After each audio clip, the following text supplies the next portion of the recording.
شروع کرتا ہوں اللہ کے پاک نام سے جو بڑا مہربان اور نہایت رحم کرنے والا ہے۔ امام علی علیہ السلام کی خدمت میں ایک شخص حاضر ہوا اور نہایت ادب سے عرض کرنے لگا، یا علی، شیطان کس قسم کے انسان سے ڈرتا ہے؟ اس شخص کا یہ پوچھنا تھا تو امام علی علیہ السلام نے فرمایا، اے بندہ خدا، یاد رکھنا، شیطان سخی انسان سے ڈرتا ہے، کیونکہ شیطان کو پتہ ہے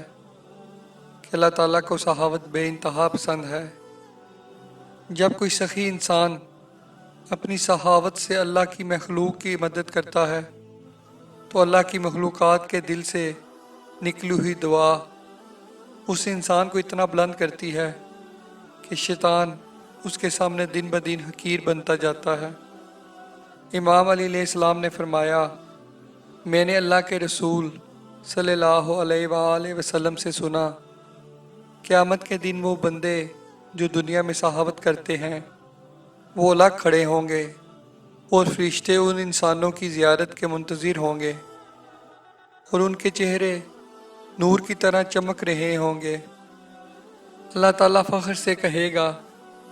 یہ میرے وہ بندے ہیں جنہوں نے زمین پہ اپنی سخاوت سے میری مخلوق کی مدد کی مدد کی مدد کی مدد کی مدد کی مدد کی مدد کی مدد کی